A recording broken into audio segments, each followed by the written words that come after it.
Human rights పీడబ్ల్యూఏఓ TV channel ప్రేక్షకులకు human rights PWA సంస్థ తరపున హృదయపూర్వక నమస్కారాలు తెలియపరుస్తూ ఈరోజు మనము హ్యూమన్ రైట్స్ పీడబ్ల్యూఏఓ టీవీ ఛానల్ ద్వారా ప్రజలకు మన రాష్ట్రం యొక్క కాంగ్రెస్ ప్రభుత్వం వచ్చిన తర్వాత మన రాష్ట్రం యొక్క కాంగ్రెస్ ప్రభుత్వం వారు మన రాష్ట్రం కొరకు తీసుకున్నటువంటి అప్పులను గురించి ఒకసారి మనము కూలంకషంగా తెలుసుకుందాము. వివరాల్లోకి వెళ్ళి చూద్దాం. మనము ఈ ఆర్థిక సంవత్సరంలో రాష్ట్ర ప్రభుత్వం తీసుకునే అప్పు నానాటికి పెరిగిపోతుంది. తప్పకుండా పెరిగిపోతుంది, ఎందుకంటే గత ప్రభుత్వం వారు అప్పును మిగిల్చారు బాగా. మరి ఆ క్లిష్ట పరిస్థితుల్లో రాష్ట్రాన్ని నడిపించాలంటే తప్పకుండా అప్పు చేయాల్సినటువంటి పరిస్థితి ఏర్పడుతుంది కనుక నానాటికి అప్పు పెరిగిపోవడం అనేది సహజం. అందులో ప్రభుత్వం ఇచ్చినటువంటి 6 గ్యారంటీలు కూడా పూర్తిగా మన పైసలతో కూడిన పనులు అవన్నీ కంప్లీట్గా, అందులో కొన్ని ఉచితాలు కూడా ఉన్నాయి.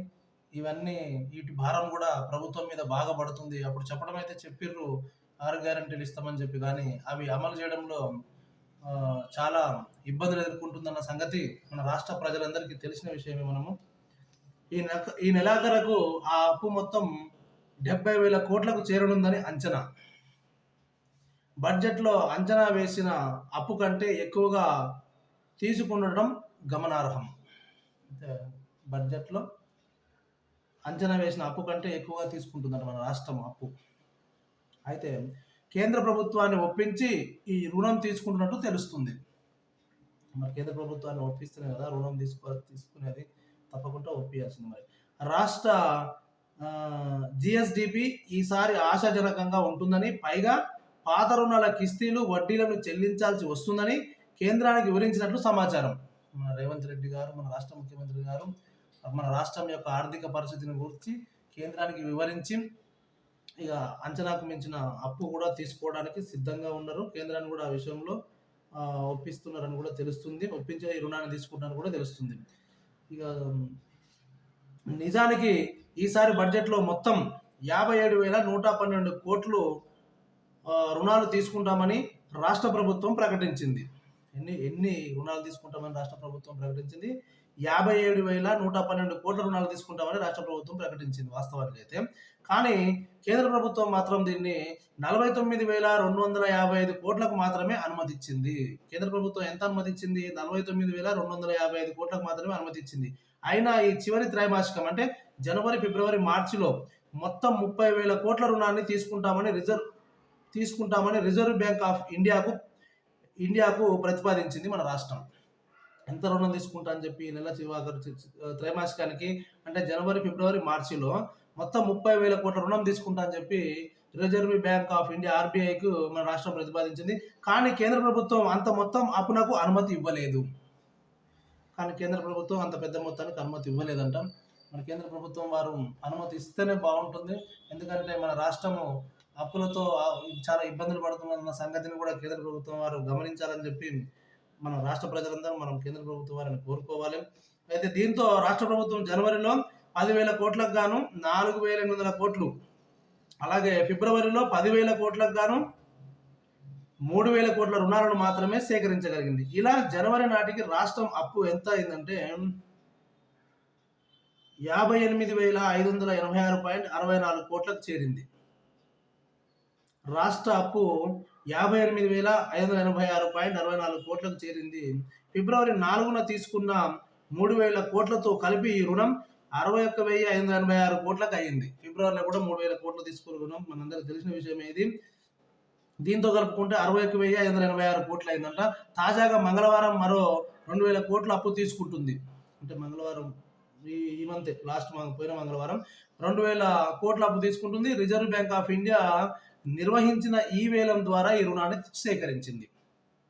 22 ఏళ్ల కాల పరిమితి, అంటే ఈ రుణం తీర్చడానికి మళ్ళా 22 ఏళ్ల కాల పరిమితి, 7.27% వార్షిక వడ్డీతో 1,000 కోట్లు, 24 ఏళ్ల కాల పరిమితి, 7.27% వార్షిక వడ్డీతో 1,000 కోట్ల చొప్పున ఈ అప్పును తీసుకున్నది. దీంతో రాష్ట్రం అప్పు 63,586 కోట్లకు చేరింది మన పోయిన మంగళవారానికి. ఈ నెల 11న 2,500 కోట్లు, 18న 2000 కోట్లు, 25న 2500 కోట్ల రుణాలు తీసుకుంటామని చివరి త్రైమాసికం ఇండెంట్లలో భాగంగా ఆర్బీఐకి ప్రతిపాదించింది. అయితే వీటికి కేంద్రం నుంచి అనుమతి లభిస్తుందా లేదా అన్నది చూడాలి. ఒకవేళ వీటికి కూడా అనుమతి లభిస్తే రాష్ట్రం అప్పు ఈ ఆర్థిక సంవత్సరంలో 70,000 కోట్లకు చేరే అవకాశం ఉంది. సాధారణంగా కేంద్రం అనుమతించిన మేరకే రాష్ట్ర ప్రభుత్వాలు అప్పులను సేకరించాల్సి ఉంటుంది. జిఎస్డిపిని ముందస్తుగానే అంచనా వేసి రాష్ట్రాలు వివిధ రంగాల్లో ఉత్పత్తి బాగా ఉందని, జిఎస్డిపి మరింత పెరిగే అవకాశం ఉందంటూ కేంద్రాన్ని ఒప్పిస్తాయి. అందులో భాగంగానే రాష్ట్ర ప్రభుత్వం కూడా జిఎస్డిపి పెరుగుతుందంటూ కేంద్రాన్ని ఒప్పించినట్లు సమాచారం. ఓకే, ఈ విషయాల్లో మన రాష్ట్ర ముఖ్యమంత్రి గారికి ధన్యవాదాలు తెలియపరుద్దాం. ఎట్లయితే కేంద్రాన్ని ఒప్పించి మన రాష్ట్రం కొరకు అప్పు తీసుకురావడానికి సిద్ధంగా ఉన్నారు, తీసుకొస్తున్నారు అన్న విషయం కూడా మనకు తెలుస్తుంది. ఇంకా ఎఫ్ఆర్బిఎం చట్టం ప్రకారం జిఎస్డిపిలో 3% మేర రుణాలు తీసుకునే అవకాశం ఉంది. జిఎస్డిపి మెరుగ్గా ఉంటే రుణాలు కూడా కాస్త ఎక్కువ మేర తీసుకునే వెసులుబాటు ఉంటుంది. వాస్తవం ఇది. పాత రుణాలు, కిస్తీలు, వడ్డీల కింద ప్రతి నెల తాము 6,500 కోట్ల మేర చెల్లిస్తున్నామంటూ ఇటీవల వాస్తవం ఇది మనకు తెలిసిన విషయం. ఇటీవల మన డిప్యూటీ సీఎం బట్టి విక్రమార్క వెల్లడించారు ఒక ప్రెస్ మీట్లో. రాష్ట్ర రాబడులు, అప్పులు కలిపి ప్రతి నెలకు 18,500 కోట్ల వరకు ఉంటున్నాయని, కానీ వ్యయాలు మాత్రం 22,500 కోట్లు ఉంటున్నాయని. అంటే దీనికి పోలిస్తే 18,500 కోట్లు ఎక్కడ, 22,500 కోట్లు పోలిస్తే చాలా వ్యత్యాసం ఉంది. అంత ఎక్కువ మనం చేయవలసి వస్తుంది. 18, 22 అంటే 18, 4 అంటే 4,000 కోట్లు మినిమం ఎక్కువ పెట్టాల్సిన ఖర్చు వస్తుంది ప్రభుత్వము. సీఎం రేవంత్ రెడ్డి ప్రకటించారు ఈ విషయాన్ని. ఇలాంటి ఆర్థిక ఒడిదుడుకులను ఎదుర్కోవడానికి అప్పుల విషయంలో రాష్ట్రానికి కాస్త వెసులుబాటు కల్పించాలని కేంద్రాన్ని కోరుతున్నారు. సరే, ఇక ఇప్పటి వరకు మనకు వెసులుబాటు కల్పించాలని చెప్పి అప్పుల విషయంలో మన ముఖ్యమంత్రి గారు కేంద్రాన్ని కోరిండు. ఇది మన రాష్ట్ర బాగు కొరకే, అంత మంచిగా ఉంది. ఇక విషయం చూద్దాం. మనం 27 వరకు మనకు సమావేశాలు జరుగుతున్నాయి, బడ్జెట్ సమావేశాలు. ఈ బడ్జెట్ సమావేశాల్లో అసలు మొత్తం ఎంత అప్పు తీసుకుంది మన రాష్ట్రం ఇప్పటి వరకు, గతంలో కేసీఆర్ ప్రభుత్వం ఉన్నప్పుడు ఎంత అప్పుని చేసి ఉంచిర్రు, మరి మన ముఖ్యమంత్రి గారు మన రేవంత్ రెడ్డి గారు వచ్చిన తర్వాత ఎంత అప్పు తీసుకున్నారు, ఏ ఏ పథకానికి ఏ బడ్జెట్ని ఏ విధంగా చేస్తున్నారు అనే దాన్ని ప్రజలందరూ గమనించండి. ఈరోజు హోలీ పండుగ కనుక మనం బడ్జెట్ సమావేశాల్లో సెలవు దినం ఉంది. నెక్స్ట్ డే నుంచి సమావేశాలు ఏర్పాటు అవుతాయి. ఈ సమావేశాలందరూ రాష్ట్ర ప్రజలంతా పూర్తిగా వినండి. అప్పుల పరిస్థితి అయితే ఇప్పుడు మీరు విన్నారు. కాంగ్రెస్ ప్రభుత్వం వచ్చిన తర్వాత మరి కేంద్రంతో ఏ విధంగా ఒప్పించి అప్పులు తీసుకొచ్చారు అనే పరిస్థితిని ఇప్పుడు మనం ఓవరాల్గా తెలుసుకోవడం జరిగింది. ఈ యొక్క విధానాన్ని బడ్జెట్ సమావేశాలలో మన రాష్ట్ర ముఖ్యమంత్రి గారు, ఎవరు మంత్రులు వీళ్ళంతా కూడా వివరిస్తారని మనం అనుకుంటున్నాం. మరి ఏం జరుగుతుంది మన రాష్ట్రంలో బడ్జెట్ విషయంలో, మన రాష్ట్రం అభివృద్ధి దిశలో వెళ్తుందా, ఏం జరుగుతుంది అనేది కూడా మనం ప్రజలందరం గమనించాల్సిన బాధ్యత మన ప్రతి పౌరునికి ఉంటుంది మన రాష్ట్రంలో. కనుక ప్రతి ఒక్కరు ఈ బడ్జెట్ సమావేశాలను వినండి. నెక్స్ట్ పేపర్ ద్వారా, ప్రసార మాధ్యమాల ద్వారా తప్పకుండా వీటిని వీక్షించండి. ఈ అంశం మీద ప్రజలు కూడా వారి యొక్క అభిప్రాయాలను తెలుసుకోండి. ప్రస్తుతం ఉన్నటువంటి కాంగ్రెస్ ప్రభుత్వం మన ప్రభుత్వాన్ని సరైన విధానంలో పరిపాలిస్తున్నారా లేదా అనేది కూడా పూర్తిగా ప్రజలు గమనించండి. ప్రతిపక్షాలు ఈ విషయంలో ఏం మాట్లాడుతున్నారు, మరి ఎలాంటి ప్రజల కొరకు వాళ్ళు ఏ విధంగా వాళ్ళు పోరాటం చేస్తున్నారు ప్రతిపక్షాలు అనేది కూడా ప్రజలందరూ గమనించండి. సరైన నాయకుడిని ఎన్నుకోవడానికి ప్రయత్నం చేయండి.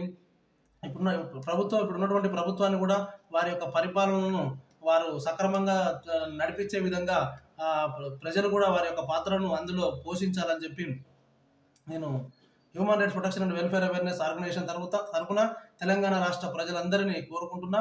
మన హ్యూమన్ రైట్స్ PWO టీవీ ద్వారా కూడా బడ్జెట్ సమావేశాల వివరాలు ఎప్పటికప్పుడు తెలియపరుస్తూ ఉంటాం. ఈ యొక్క హ్యూమన్ రైట్స్ టీవీని కూడా వీక్షించండి. తప్పకుండా మీకు బడ్జెట్ అంశాల గురించి ఛానల్ ద్వారా మేము కూడా ప్రజలకు తెలియపరుస్తున్నాం. థ్యాంక్ యూ, ధన్యవాదాలు.